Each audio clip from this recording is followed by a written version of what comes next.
How terrifying can an abusive, controlling husband really be? In Martin's house, even the smallest detail could trigger his anger. If the towels were not hanging evenly, he would calmly call Laura into the room and ask her to think carefully about what she had forgotten to fix. Laura would immediately notice the middle towel hanging slightly lower than the others. She would apologize quickly and rearrange them again. But even that was not always enough to stop the beating. While preparing dinner, Laura moved carefully through the kitchen, terrified of making another mistake. Suddenly, she remembered something. She quickly set down what she was doing, opened a nearby cabinet, and adjusted the can so every label faced outward. Only after checking everything twice did she allow herself to breathe for a moment. Laura believed that if everything looked perfect, she might avoid Martin's violence. This was Laura's life with Martin. This is sleeping with the enemy.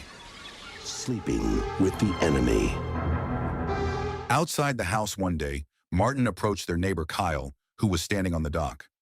Martin talked about how much he loved sailing and how excited he was whenever he had the chance to go out on the water. Kyle kindly invited him to sail together sometime. Martin refused and explained that Laura was afraid of water and could not swim. Kyle then complimented Laura's beauty and said Martin was lucky to have such a beautiful wife. But those words only fueled Martin's anger. When he returned home, he accused Laura of trying to attract Kyle's attention. Laura denied it, but Martin refused to listen. He lashed out violently, hitting and kicking her, while she cried helplessly.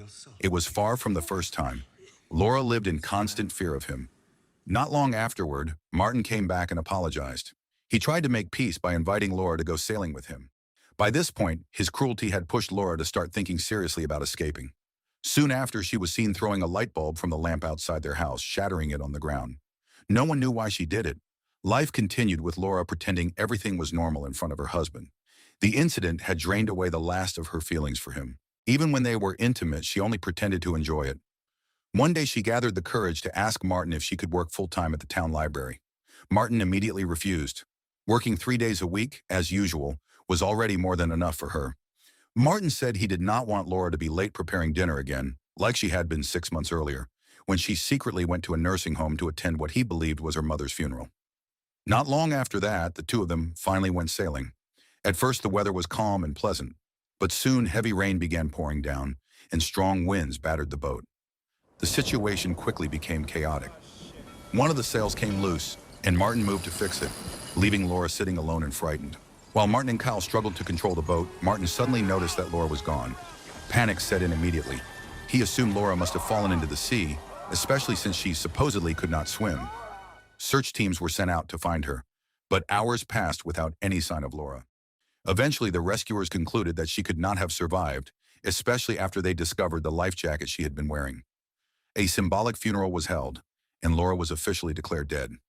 Martin appeared devastated by the loss of his wife, but he had no idea what had really happened. That night, Laura was still alive. She had deliberately jumped into the sea while Martin was distracted. Using the broken lamp near their house as a dark landmark, she swam toward the shore and reached land safely. For months, Laura had secretly been preparing for this moment. While Martin believed she was working part-time at the library, she had actually been attending a swimming club and training herself to swim. When Martin suggested the sailing trip, Laura realized it was the perfect opportunity to escape. That night, after reaching the shore safely, Laura hurried back into the house. She quickly packed a few clothes and some money for the journey ahead. Then she cut a small portion of her hair so it would be easier to wear a wig later. Before leaving, she removed her wedding ring and dropped it into the toilet. Eventually, the bus carrying Laura arrived at its destination.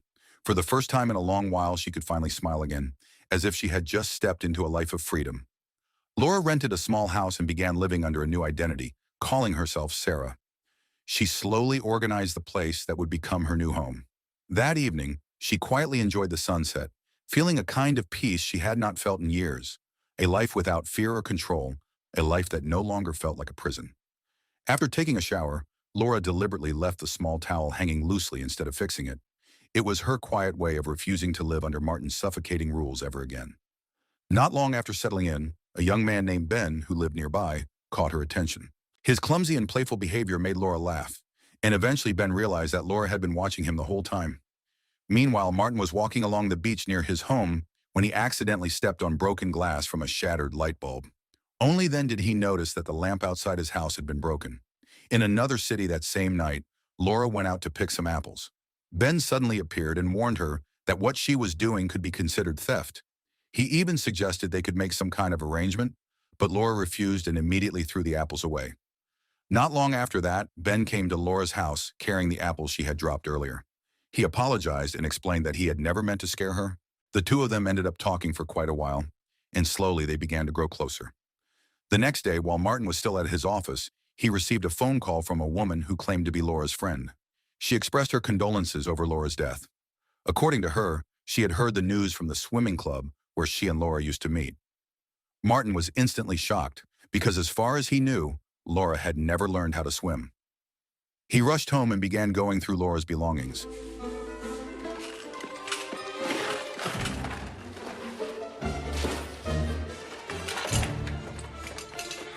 Eventually, he discovered the wedding ring Laura had thrown away earlier, still lodged inside the toilet drain.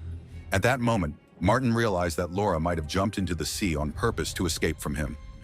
Meanwhile, Laura visited Ben's house carrying a pie she had baked using the apples he had brought her.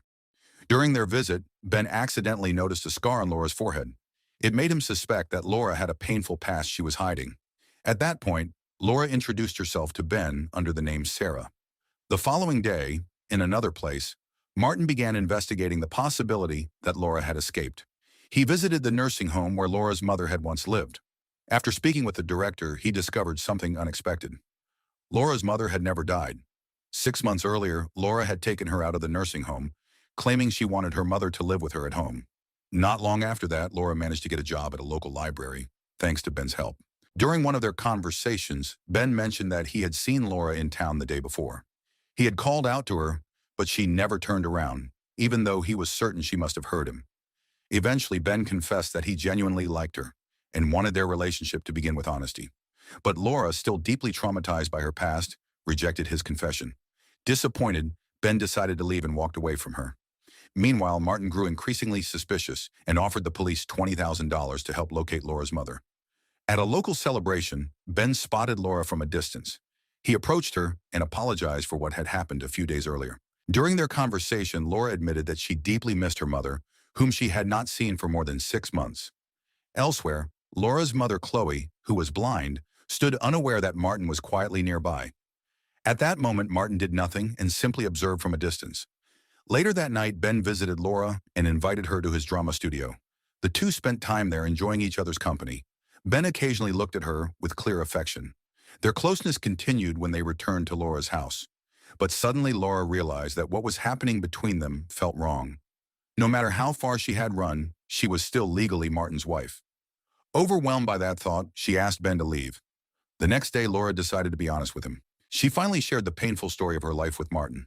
Ben listened and encouraged her, telling her that one day she would find someone who could truly love her the way she deserved.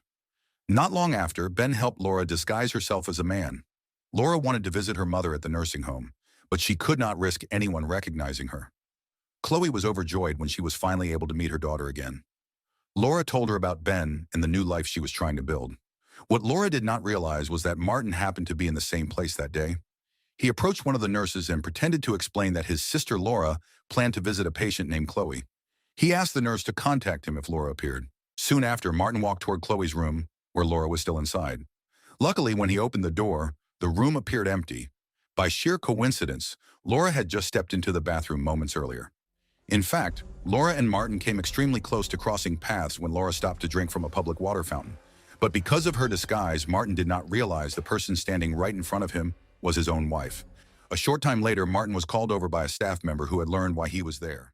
The staff member explained that no one had visited Chloe in 6 months, but earlier that day, a young man had come to see her and had just left. Martin immediately ran outside to chase after him, but by then, Laura was already gone. Frustrated, Martin returned to Chloe's room and pretended to be a police officer. He told Chloe that Laura was in danger because her cruel husband was searching for her. Chloe had no idea where her daughter was, but she mentioned a man named Ben who had recently grown close to Laura, along with the university where Ben worked. Determined not to waste any time, Martin began watching Ben closely. One day he followed Ben to the university and observed him teaching in his classroom. Eventually, Martin tracked him further and finally saw Laura again, laughing and enjoying herself with Ben at a night market. The sight filled Martin with rage. The wife he believed was dead was not only alive, she was happily spending time with another man. Martin continued stalking Laura after she returned home with Ben. So give me 20 minutes, I just want to freshen up. Sure. Later, while Laura was taking a shower, she noticed something strange. The small towel in the bathroom had been neatly arranged, exactly the way Martin used to demand. The sight immediately made her uneasy. For a moment, she feared Martin had already found her. But when she checked the kitchen cabinet and saw the food items still scattered and messy, she convinced herself everything was fine. That night, Laura spent the rest of the evening relaxing with Ben in the front yard. After he left, she went back inside and played some music. Suddenly, the song changed to one Martin often used to play. Then the fire alarm went off, and Laura noticed smoke coming from the toaster, which had been turned on by someone. Slowly, Laura walked toward the kitchen cabinet. This time, the cans were neatly arranged with every label facing outward. The realization hit her instantly. Martin had found her. In that moment, a wave of terror swept through Laura. She rushed toward the door, but a radio had been placed in her way, blocking her escape. Then Martin stepped out from the darkness. Tears began to roll down Laura's face. Just then, someone knocked on the door. It was Ben. Martin immediately forced Laura to stay quiet while he hid behind the door, ready to attack. Laura had no choice but to send Ben away, pretending everything was fine. Ben sensed something was wrong but reluctantly left.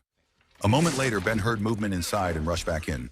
The two men, who had never met before, immediately began fighting. In the end, Ben was overpowered, and Martin knocked him unconscious with a gun. After that, Martin held Laura tightly, intending to take her back home and start their life again. Still trembling with fear, Laura suddenly fought back. She struck Martin, causing the gun to fall from his hand. Laura quickly grabbed the weapon and fired a warning shot. Martin ignored the threat and slowly approached her, trying to convince her that he loved her and could not live without her. Laura then picked up the phone and called the police, reporting that she had shot an intruder who had broken into her home and tried to attack her. Without hesitation, Laura fired 3 shots at Martin. This time, he collapsed instantly. A wounded Martin seizes Laura by the hair and grabs the gun, aiming it at her in a desperate attempt to kill her. However, the gun clicks empty.